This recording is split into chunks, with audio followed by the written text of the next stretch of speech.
Assalamualaikum warahmatullahi wabarakatuh.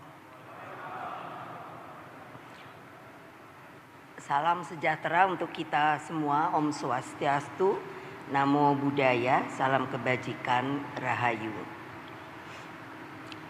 Saudara-saudara sekalian, para hadirin yang saya hormati, sebelum saya memberikan pidato saya, karena tadi telah ditayangkan dan dikatakan bahwa saya mendapat tugas dari Presiden untuk menjadi Ketua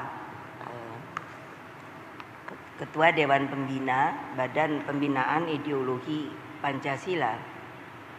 Dan ketika saya telah dilantik, maka saya meminta kepada beliau, karena salah satu daripada dibentuknya BPIP itu adalah untuk mensosialisasikan secara benar sejarah, isi daripada yang disebut Pancasila. Dan pada waktu itu saya mengatakan pada beliau bahwa saya minta untuk diizinkan kalau di dalam sebuah pertemuan sebelum upacara dimulai, maka kita untuk mengingat bahwa ideologi kita itu adalah Pancasila, maka dengan kata-kata salam Pancasila, maka tadi telah dipresentasikan. Jadi dengan segala hormat saya meminta, karena nanti juga akan dengan upacara akan diberikan duplikat bendera pusaka. Jadi mereka yang sekarang ini mau untuk datang untuk mendapatkan dari kami yang namanya duplikat bendera pusaka itu, juga untuk selalu di dalam upacara apapun saja mengatakan kepada para hadirin dan hadirat yang ada, membiasakan diri untuk memulainya dengan menyebut salam Pancasila. Seharusnya kita semua berdiri dulu, tetapi dengan mohon maaf juga, karena tadi saya bicara dengan Pak Gubernur Jogja, kita ini sudah sama-sama tua ya Mas, karena beliau dengan saya bedanya hanya 1 tahun. Jadi kalau saya terserah, tapi duduk pun boleh. Kalau saya sebut salam Pancasila, tolong dijawab juga dengan salam Pancasila. Dan berikutnya, saya seringkali ketika saya mengatakan merdeka, saya disebut orang yang katanya begini, apalagi anak-anak muda, bilang, kenapa ya sudah merdeka Ibu Mega itu teriak-teriak merdeka. Bapak-bapak, ibu-ibu yang saya hormati, mungkin kita seumur, jadi kita ini mungkin hanya atau berada di dalam sebuah kondisi negara kita, yaitu justru tidak ikut berjuang dan juga tidak lagi merasakan suasana perjuangan dan ketika proklamasi itu. Jadi waktu saya kecil, mengapa kalau nanti yang pertama kali akan saya berikan adalah kepada Bapak Gubernur Hamengkubuwono dari Jogja, karena beliau ini masih ada darah, bukannya untuk mendiskriminasi, tapi yang memang beneran bapak saya itu adalah proklamator bangsa. Kalau ada yang tidak setuju silakan angkat tangan, artinya kalian adalah A sejarah. Lalu yang berikutnya, seperti tadi dikatakan, ketika keadaan negara, pemerintahan yang tadi telah disebutkan oleh saya, karena belum bisa tinggal di istana, maka tinggalnya di Pegangsaan Timur. Tapi karena pada waktu itu, kalau kita ingat sejarah, yang namanya Jepang sudah dinyatakan kalah, sekutu mau masuk dan Belanda dompleng untuk masuk kembali, sehingga dengan demikian atas permintaan dari Bapak Sultan Hamengkubuwono ke-9 meminta kepada Bung Karno dan yang lain-lain pindah ke Jogja, dan pemerintahan sementara dibuat di Bukit Tinggi. Mari silakan baca saja sejarah bagi yang mereka belum pernah membaca sejarah Republik Indonesia. Nah, dengan demikian maka pada waktu itu saya banyak sekali bertemu dengan para pejuang, karena saya satu-satunya yang lahir di Istana Jogja, karena setelah kami pindah itu. Nah, ternyata tadi juga telah saya katakan, Belanda masuk ke Jogja dan Bapak dan yang lainnya pun lalu dibuang ke Bangka, dan ibu saya tadinya disuruh tetap tinggal di istana, tapi ibu saya tidak mau. Makanya juga oleh Bapak Sultan Hamengkubuwono IX, ibu saya dicarikan tempat di Kalicode, ada rumah, dan setiap bulan ibu saya bilang, karena tentunya tidak ada gaji ya, jadi beliau juga diberi uang, yaitu masih holden untuk kehidupannya sepanjang sebelum yang pada waktu itu, setelah itu Bung Karno dan pemimpin lainnya bisa dikembalikan lagi ke Jakarta. Nah, waktu itu banyak sekali para pejuang yang memang mereka dengan semangat yang luar biasa selalu mengatakan kalau bertemu, yaitu namanya merdeka, dijawabnya mati. Sekarang berani apa enggak sekalian seperti itu? Saya kira enggak berani lagi. Untuk ngomong merdeka aja mungkin susah sekali. Makanya saya ajarkan kembali untuk yang namanya perjuangan itu tidak menjadi luntur. Dengan demikian kita akan tahu bahwa negara kita ini memang dijadikannya dengan susah payah. Oleh sebab itu saya selalu bilang, siapa saja saya teriaki merdeka begitu kan, lalu dijawab merdeka. Mau ndak mengatakan seperti itu? Mau tidak mengatakan seperti itu? Kok takut amat ya? Saya heran loh sekarang. Yang kalian ini kayaknya senangnya bungkem. Salah atau benar enggak pernah berani ngomong. Nah, saya ngomong nih. Merdeka! Merdeka! Kurang keras ya, lembek. Kan betul enggak? Saya udah mikir nih, aduh bener-bener deh. Kalau suruh ngomongin merdeka aja udah gak kuat. Loh, saya aja udah tua gini masih teriak-teriak. Mau coba lagi apa enggak? Mau coba lagi apa enggak? Lihat anak-anak itu, saya beri mereka semangat supaya kembali menggelorakan bahwa negara kita ini adalah negara yang merdeka, berdaulat, dan didapat dari rasa kemerdekaan. Merdeka! Merdeka! Merdeka! Kan bisa kan? Lah, soalnya apa? Heran saya. Sekarang mereka pejabat tuh terlalu formal saya lihat. Kadang-kadang saya sampai aduh, kalau saya datang ke depan lagi kan selalu presiden ke-5 tadi disebutkan, wakil presiden ke-8. Saya sendiri kok lupa ya, saya pernah juga wakil presiden. Karena terlalu sekarang itu saya bilang pada senior-senior saya, pada Pak Tri Sutrisno, mereka ini sekarang para pejabat elitnya terlalu merasa nyaman, tidak lagi mau tahu apa yang akan terjadi pada negara ini. Itu kenyataan loh saudara-saudara. Aduh, makanya anak-anak itu kalau sekarang saya lihat keren-keren, tegap-tegap, tapi kelihatan auranya nggak melempem gitu. Betul loh, karena saya bilang pada Mbak Rima, wakil ketua, gembleng Mbak dia. Kalau itu nggak kelihatannya tidak bagus, out, Nanti setelah selesai Purna Paskibraka, mereka masuk ke dalam Duta Pancasila, diolah lagi. Itulah yang akan menceritakan sejarah Indonesia, bagaimana menjadi adanya ideologi Pancasila dan lain sebagainya.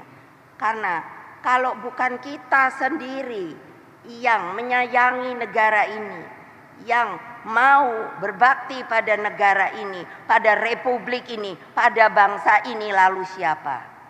Jangan dipikir tidak akan bisa yang namanya perang itu kembali. Silahkan lihat sekarang. Saya mengikuti terus yang namanya geopolitik. Keadaannya bisa saja. Ini Bapak dari Angkatan Laut. Yes. Coba bayangkan. Kalau nanti, kalau kita melempem, kalau one day, I don't know. Tapi saya berharap jangan. Ya, ini nanti karena apa? Suasana di Timur Tengah saya perhatikan, mudah-mudahanlah tidak akan bisa melebar. Nah, tadi telah disebutkan siapa sih yang bikin bendera, yang disebut bendera pusaka. Lalu kenapa sekarang harus jadi ada duplikat? Karena bendera pusakanya sudah tua dan disimpan. Saya sendiri sebenarnya tidak begitu mengetahui apakah ditaruh di Monas, karena rencana bapak saya membuat Monas dulu itu adalah karena ingin menaruh ada namanya ruang hening. Ruang hening itulah nanti ditaruh di situ. Dan saya juga ingin meminta bahwa ternyata ketika saya dijadikan Dewan Pembina di BPIP, saya suruh buka-buka dokumentasi arsip lama. Dan ditemukan bahwa memang betul bahwa Indonesia Raya itu dibuat oleh Bapak Rudolf W. Supratman, tapi ternyata 3 stansa. Kita terbiasa 1 stansa karena bapak saya membuat tiang bendera di istana itu beliau sendiri yang mengarang adalah 17 meter.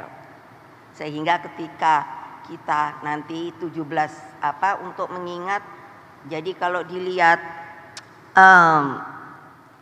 tiangnya 17 meter, di situ ada bunga, itu diambil dari simbol bunga teratai, kelopaknya itu 8. Nah, itu 17.845. Jadi dengan demikian, maka ketika menyanyikan lagu Indonesia Raya ternyata hanya bisa 1 stansa. Tapi yang sebenarnya adalah 3 stansa. Dan kalau kita resapi bapak-bapak, ibu-ibu yang terhormat, maka itulah yang disebut Indonesia Raya. Saya kemarin ketika di Perindo mengatakan sebenarnya kita harus selalu mengatakannya, bukan Indonesia Maju dan lain sebagainya. Itu pun baik, bukannya tidak. Tapi kita udah punya Indonesia Raya yang digambarkan oleh Bapak W. Rudolf Supratman. Di situ coba saya sampai suka nangis.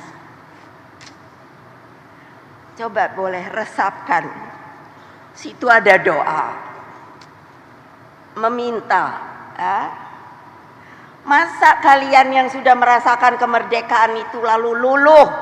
Tidak lagi mau memikirkan apa yang akan terjadi kalau kalian sendiri tidak punya semangat kemerdekaan, maunya enak-enak saja, hanya berpikir bagaimana mendapatkan kekuasaan. Kalau setelah itu lalu kenyamanan, lalu bagaimana anak-anak kita yang masih kalau pergi ke daerah-daerah saya masih ada stunting dan lain sebagainya. Kemana hati nurani kalian? Wahai bapak-bapak, ibu-ibu yang sekarang sedang menjabat, tolong pikirkan.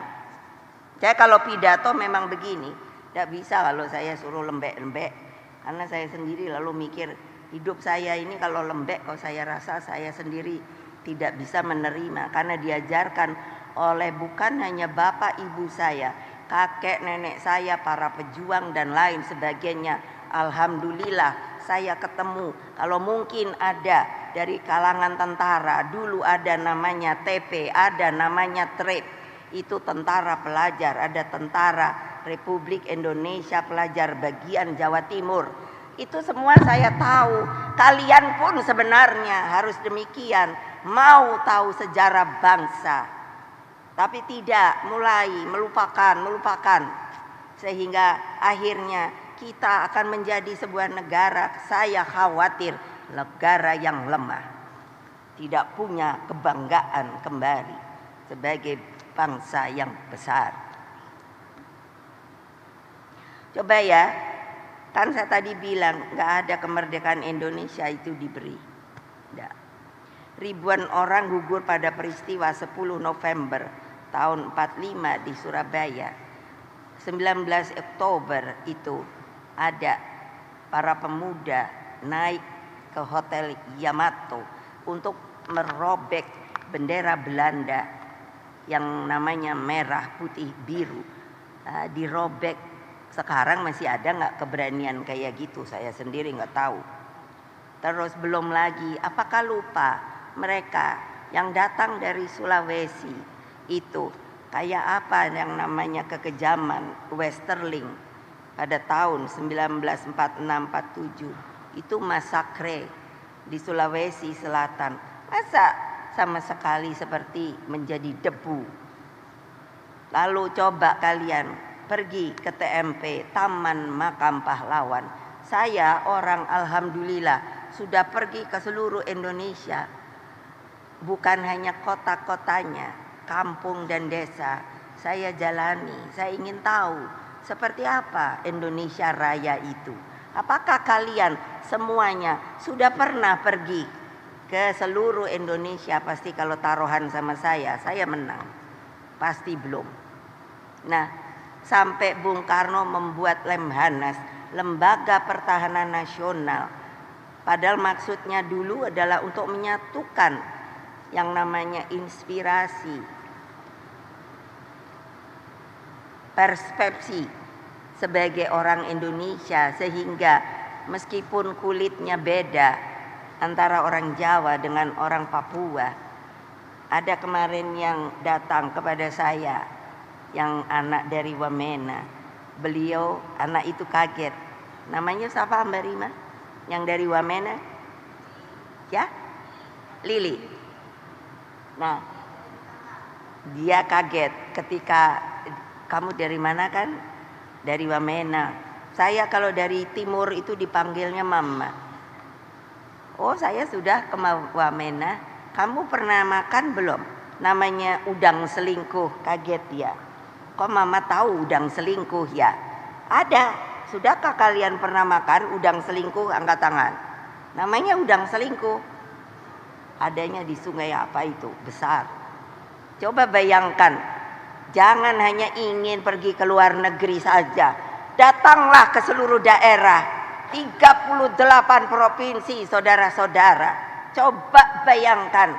Masa hanya begitu saja tidak mau untuk melihat republik kita yang tercinta. Lalu bagaimana? Apakah hanya ingin mendapatkan kuasa hanya dengan mendatangkan menjadi pejabat?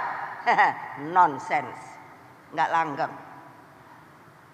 Bayangkan di TMP saya bawa anak-anak saya, cucu-cucu saya untuk nyekar.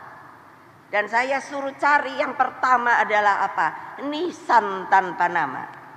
Coba boleh dicari. Ada. Sampai mereka, itulah yang saya bikin untuk menimbulkan semangat. Bertanya mereka, kenapa mereka tidak ada nama yang lain? Ada nama. Karena mereka bakti itu tidak bisa dibeli, tidak bisa dijual. Mereka rela berkorban tanpa nama. Silakan. Pergilah ke TMP sini. Kalau tidak ketemu ada. Jadi hari-hari ini di BRIN saya pun diminta untuk menjadi ketua Dewan Pengarah di sana. Saya suruh bagaimana ya untuk melihat kerangka lagi yang mereka tidak bernama. Karena sekarang dengan ilmu teknologi sudah bisa dengan melihat DNA-nya. Tapi lalu mereka bilang, saintisnya, ibu bagaimana mau dicari? Namanya aja nggak tahu. Iya ya, nggak ada yang lapor ya kehilangan anak. Ya itu kan zaman dulu Ibu. Aduh sedih saya. Coba bayangkan terus kalian, hanya mau menjadi orang terhormat. Boleh.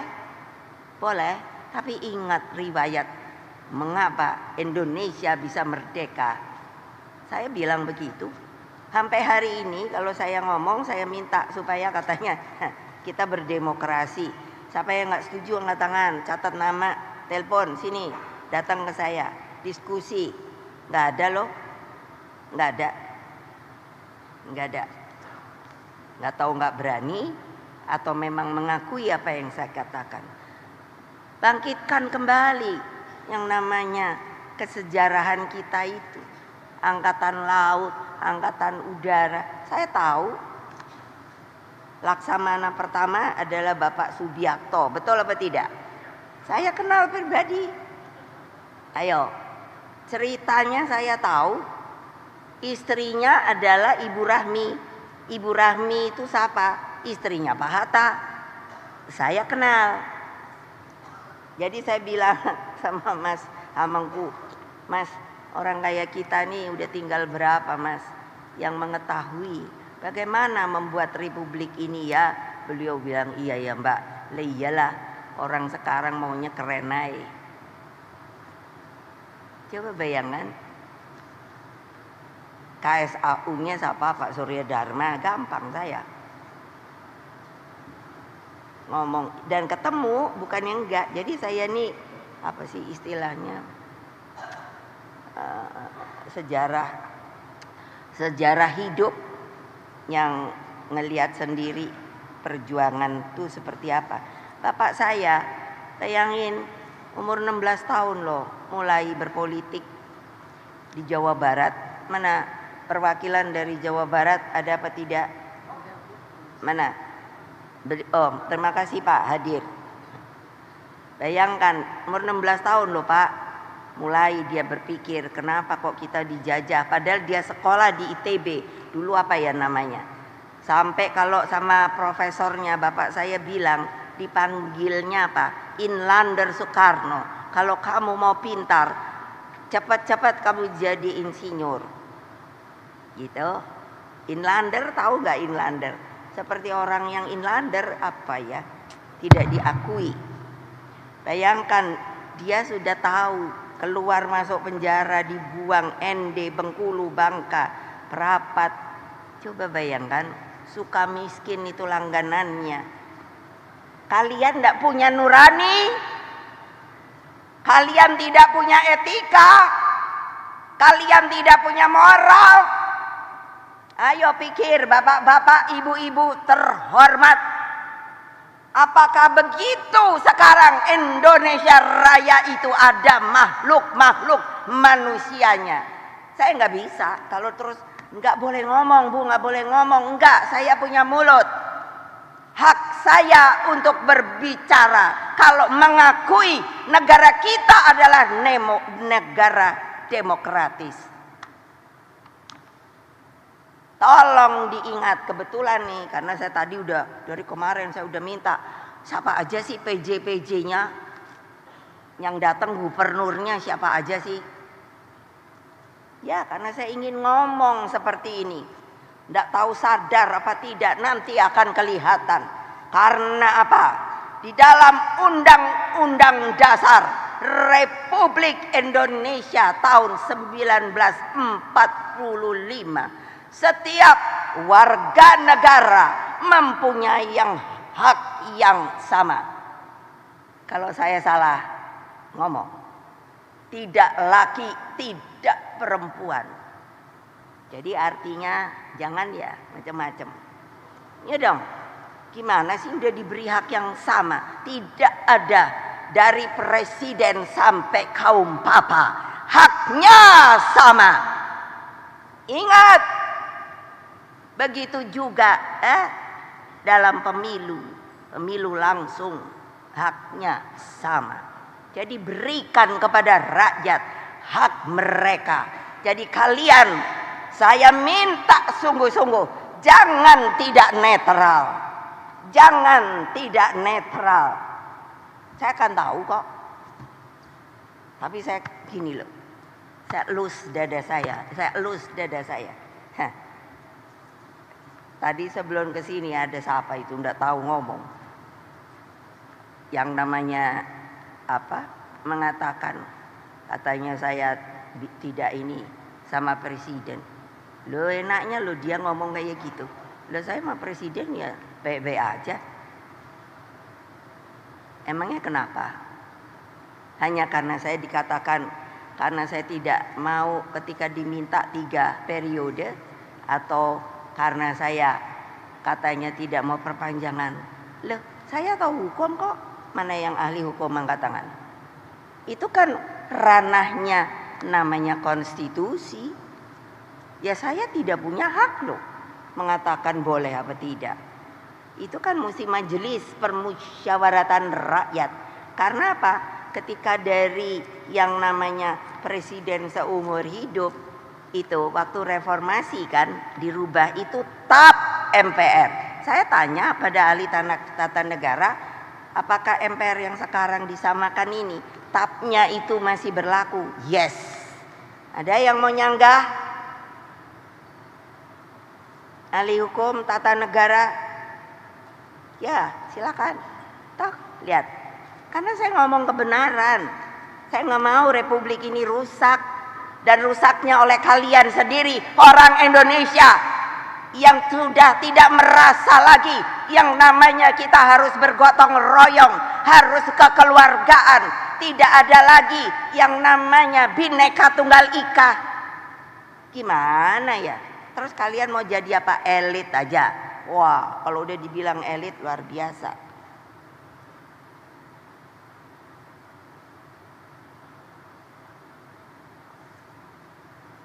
Coba prihatin loh saya. Nanti anak cucu kalian, saya punya cicit loh. Saya nggak bayangin nih kalau kayak gini negara nih koyo opo yo. Aduh gawat juga deh.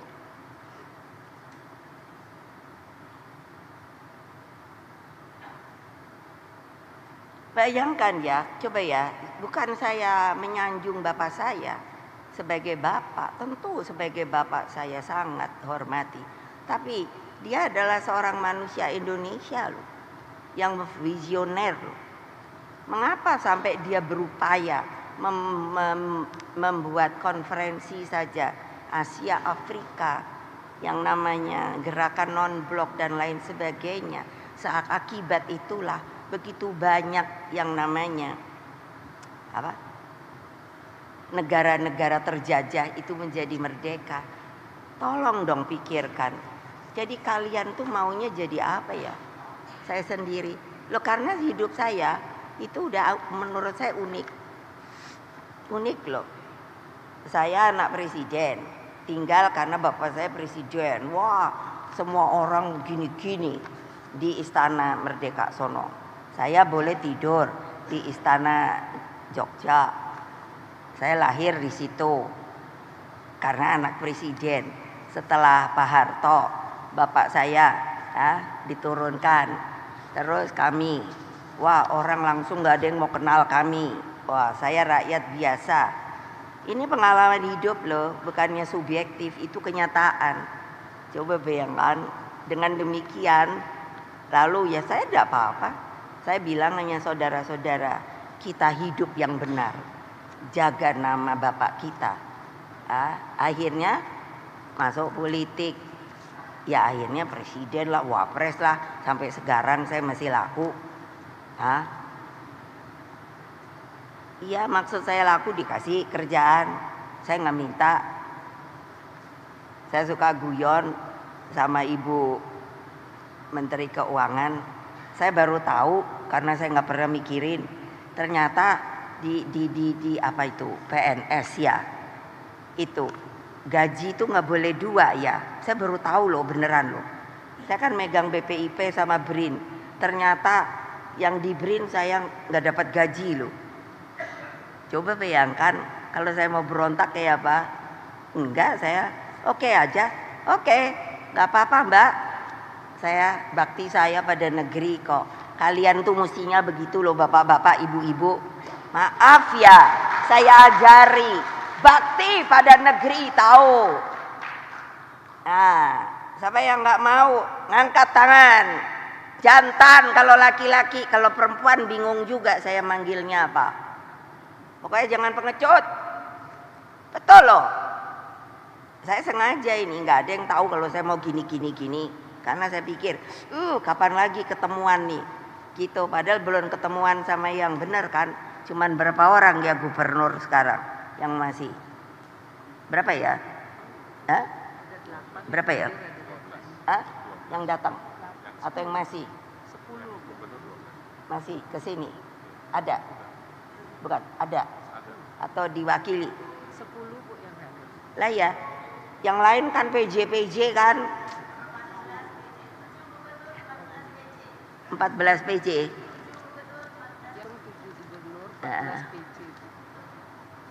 Awas lo ya, nanti kalau PJ udah ada instruksi gitu, saya udah takut aja deh. Ya, udah ada instruksi belum?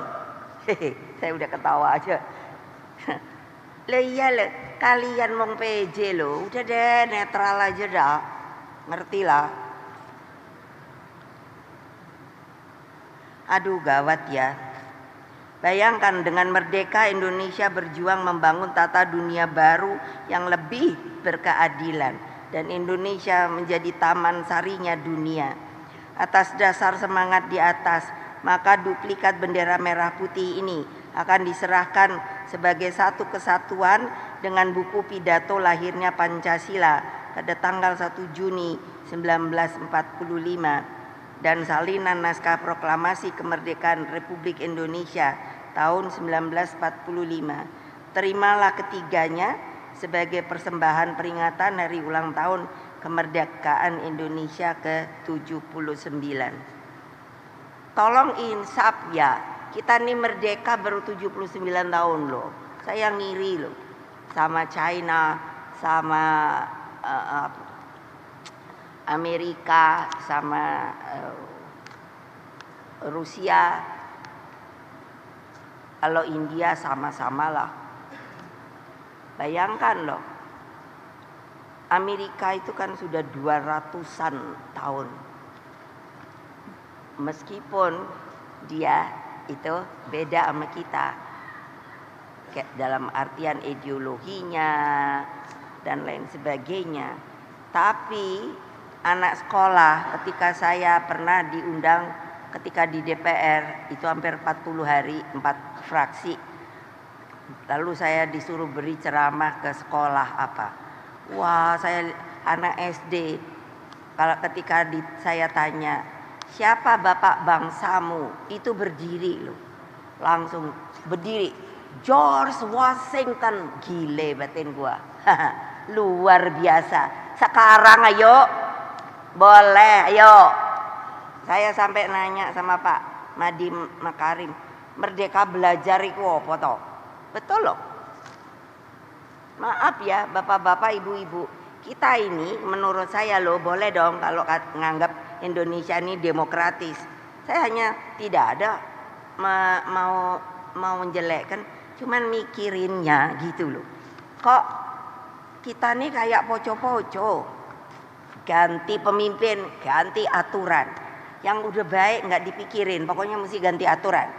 Lah itu saya sampai mikir 200-an tahun dan konstitusinya kalau dihitung baru berapa kali ya? Siapa yang tahu ya? Yang namanya Declaration of Independence itu. Kalau nggak salah nggak sampai 10 kali. Kebayang nggak? Kebayang nggak? Kita amandemennya udah berapa kali ya? Makanya aduh gila juga deh. Nah, kepada seluruh adik-adikku, terutama pasukan pengibar bendera pusaka di seluruh Indonesia. Karena kebetulan ada toh tadi Bung Karno sebagai presiden ngasih bendera pusaka kepada saya kan saya juga jadi paskibraka. Tahu enggak? Saya merasanya apa? Itu langsung karena saya umur sudah berapa ya? Itu tahun berapa ya? Itu 64 ya. Saya SMA ya. Ya. Itu langsung saya tuh merasa diberi beban. Ketika saya ginikan, beliau langsung kasihkan gitu. Apa? Bebannya adalah apa? Saya mikir bahwa ini hidup mati bendera ini itu berada antara lain di tangan saya. Jadi saya udah janji sama teman-teman saya waktu itu, kita mesti betul-betul yang bagus kelihatannya ketika membawanya. Itu lalu Pak Mutahar itu luar biasa, yang tadi saya cerita dia menjadi pandu saya dan tetap disuruh kerja sama bapak saya. Jadi tiang bendera itu dikasih pita merah, dia sudah ngukur, enggak tahu berapa senti, tapi pokoknya begitu selesai Indonesia Raya itu persis di puncak. Jadi benar-benar waktu narik gitu, itu udah betul-betul tek tek gitu. Coba bayangkan, terus kita tuh yang bawa rasanya di sininya tuh, waduh, apa ya? Mongkok tuh apa ya? Buangganya dan merasa gitu. Apa ya? Aku bakti pada negeri gitu. Kalau ngelihat kayak gini-gini sih rasanya sorry, tapi bukan salah kalian kalau menjadi produk kayak gini. Bapak ibu kalian itu loh. Karena saya menghitungnya juga Pak Harto tuh 32 tahun. Ya. Jadi dari 6. Jadi gini bapak saya loh, nanti jangan dipikir saya yang provokator. Bapak saya nanya, beliau itu kan nggak tahu, hanya disuruh aja, ada perintahnya juga dari siapa saya nggak tahu. Presiden Republik Indonesia loh. Can you imagine dengan Pancasila diperlakukan seperti itu loh. Presiden pertama proklamator. Saya harus ceritakan karena ini dalam rangka 17 Agustus tahu. Saya kan udah bilang, saya ini barang antik kali yang masih tahu Republik ini gimana. Bayangkan. Jadi saya kan nanya sama bapak saya. Bapak saya nggak ada loh kertas bahwa dia tahanan, dia apa, tak pernah dihukum, nggak ada pengadilannya, hanya diisolir, isolir apa ya, isolasi, nggak boleh terima tamu, nggak, kalau keluarga aja harus pakai izin. Aduh, saya pikir gila juga deh ini Republik yang katanya Pancasilais. Lalu kan zaman Pak Soeharto, saya tidak punya masalah loh sama beliau secara pribadi, tapi ini adalah fakta sejarah yang saya ceritakan. Jadi bukan saya provokator. Jadi itu apa? Loh kok desoekarnoisasi? Saya bingung sendiri juga loh. Niatnya desoekarnoisasinya apa?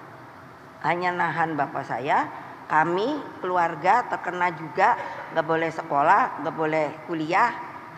Saya kalau ingat itu gile juga nih Republik. Nah, masa mau begitu lagi? Ayo, katanya ideologi Pancasila, gitu. Pancasila, udah kalau saya udah dengar kayak gitu gile. Cuman teriak doang nggak dijalanin. Gitu loh. Mbok ikuti aturan Republik ini loh. Mbok jangan main-main lagi loh. Coba toh. Masa kita mau dibuat seperti itu lagi? Ya enggak lah. Makanya saya bilang, saya ngomong aja. Kalau menganggap bahwa negara ini demokrasi, ada namanya demokratisasi, ada namanya demokratis. Makanya kemarin tadi saya bilang sama Mas, saya bilang karena beliau Sultan kebiasaan, jadi manggilnya Mas Sultan. Itu saya bilang sama beliau, Mas, kan kamu pasti eling tau Mas, saya bahasa Jawa. Waktu mau reformasi, kan kita dipanggil Gus Dur bertiga jadinya, mau ngomongi reformasi. Ingat, beliau bilang, Mbak, ingat. Nah, bayangin loh. Terus sekarang apa? Biarin dah, itu pilkada tuh jalan deh yang bener aja. Nggak usah dah pakein TSM gitu loh. Terukur apa kuyo? terstruktur, sistematis, masif. Udah deh, nggak usah lah. Kasihlah hak tuh pada rakyat. Rakyat tuh jangan dibodohi melulu toyo, kesian. Kalau saya ketemu sama rakyat, kamu tadi nyoblosnya kemarin, aduh kesian deh. Kamu kemarin nyoblosnya siapa? Ibu. Kita kepinginnya milih yang ibu pilih. Lah ya sopo, gitu kan? Pak Ganjar. Terus, lah tapi kita disuruhnya yang sono, gitu lucu gak? Pergi deh temuin rakyat, ngomong dah. Ini kenyataan loh, mau saya buktikan. Nah, nanti dibilang saya provokator. Ini kenyataan Republik Indonesia yang saya cintai. Kalian cintai apa tidak? Kalian cintai apa tidak? Ya nggak bisa apa ngomong keras. Dari sini keluarnya kata-kata itu bukan hanya karena lip service, nyep-nyep. Cinta apa tidak sama Republik ini? Nah, orang bisa kok terus terang apa takut mau ditangkap? Nah, bener. Lah ya, emangnya polisi itu yang nggak capek kalau nangkap melulu? Mana polisi? Ada nggak di sini? Lo polisi itu padahal saya lo yang belah. Enak aja. Nanti saya dibilang Ibu Mega provokator. Ai. Saya mengatakan kebenaran. Ya dong. Republik ini dibangun oleh para pendiri republik untuk menjadi azas kekeluargaan, gotong royong, bukan saling mengintimidasi, bukan saling menekan. Untuk itulah maka Bung Karno sebenarnya berkorban pada waktu itu supaya jangan terjadi namanya perang saudara. Tahu? Dia biarin aja. Saya sampai bapakku nih ngapain udah lemes. Karena dianya dengan bilang dengan baik, saya nanti kalau saya yang membuat republik ini sendiri Mega, dan saya tidak mau.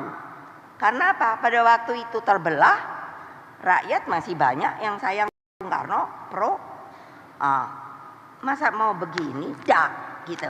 Nanti kalau namanya bapak-bapak yang orang lain masuk ke dalam negara kita, mau apa kalian? Kesiapan kalian apa? Angkatan Laut. Ayo. Saya pernah presiden loh, jangan lupa. Saya pernah panglima tertinggi. Betul apa tidak? Iya. Jadi saya tahu kayak apa keadaan kamu. Gitu loh. Gila deh kadang-kadang. Republik ini mau diapain tahu? Ya, saya sengaja ngomong gini supaya gak ada yang tahu. Saya sendiri aja. Ini kesempatan deh ada gubernur PJ yang keren-keren gitu orangnya. Iya. Tapi terus rakyatnya piye? Loh saya kan orang yang senang ke lapangan, diam-diam aja. Tuh gubernur saya Pak, itu Sulut itu, Oli Dondo Kambe. Kali dia pusing juga kalau ngelihat aku marah-marah. Untuk apa aku jadikan kamu gubernur gitu? Karena dia orang kita, orang saya. Tapi kalau yang lain saya nggak berani, diam aja. Tapi lama-lama kok saya mikir, enggak ada, gue barang antik, gue ngomong aja, ingin tahu reaksinya. Iya, paling juga mau ditangkapnya sama Sopono, sama polisi. Kan saya udah bilang, ntar gue datengin dah Kapolrinya. Gitu kan, susah amat sih. Lah ya dia juga kan, aduh ilah. Kapolri itu kan juga bagian dari Republik Indonesia. Masa mau nangkepi orang nangkepinya yang bener no. Jangan pilih kasih no. Berkeadilan dengan peri kemanusiaan. Gitu loh. Terus mau diapain? Kan ini hanya karena sepertinya suasana kebatinan yang saya lihat. Semua orang kayaknya tuh cari selamat. Lebih baik kita ikut saja. Tidak peduli. Biar saja. Saya nggak bisa karena bapak ibu saya itu petarung, tahu nggak? Ibu saya mana mungkin kalau dianya cengeng berani suruh bikin bendera. Ayo pikir mana ibu-ibu tuh Pikir. Nah, udah ya kebanyakan. Jadi nanti buat adik-adik itu ingat, begitu mulai langkah tegap, betul enggak? Iya toh? Iya, saya kan dulu juga ingat begitu langkah tegap, gerak, dak, jok gitu, rasanya enak banget. Di sini tuh langsung dak gitu loh. Ya, nanti gitu rasakan. Terus apa yang bawa siapa Mbak Saiki? Oh, belum ada. Ya nanti suruh dianya ini kelihatan gitu loh. Nah, yang lucu nih, ini sejarah.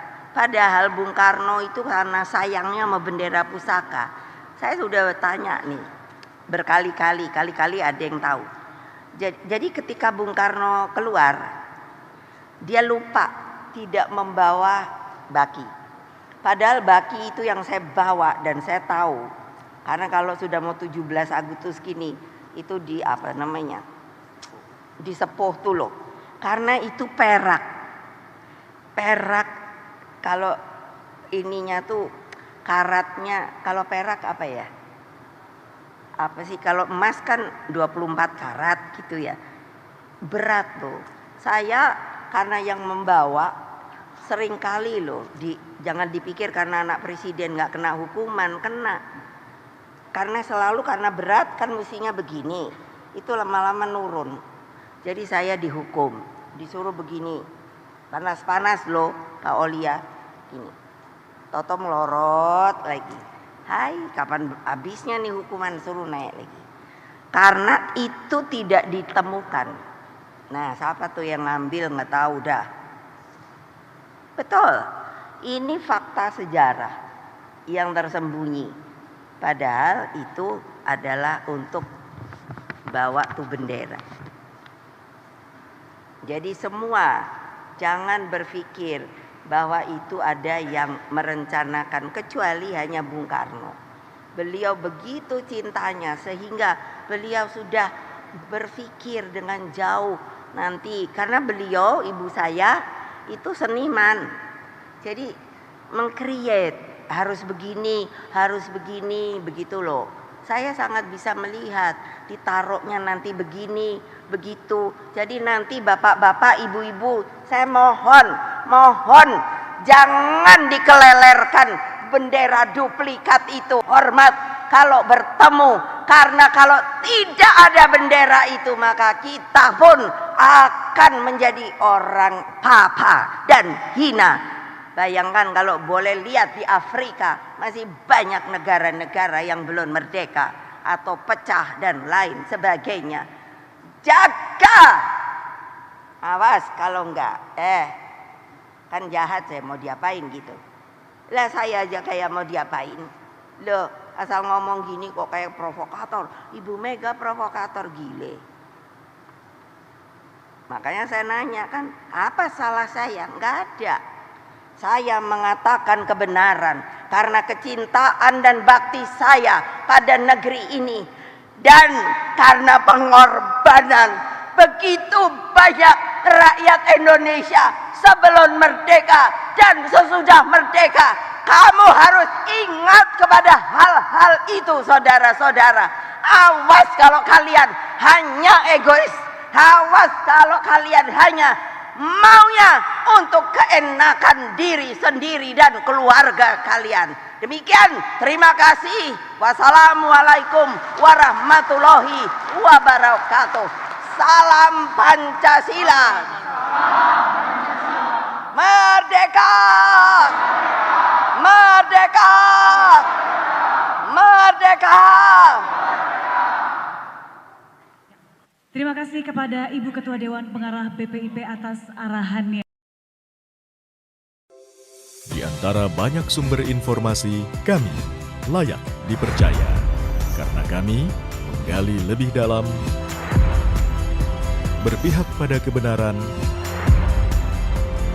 berpegang pada data dan fakta, agar layak Anda jadikan referensi. Kompas TV, independen, terpercaya.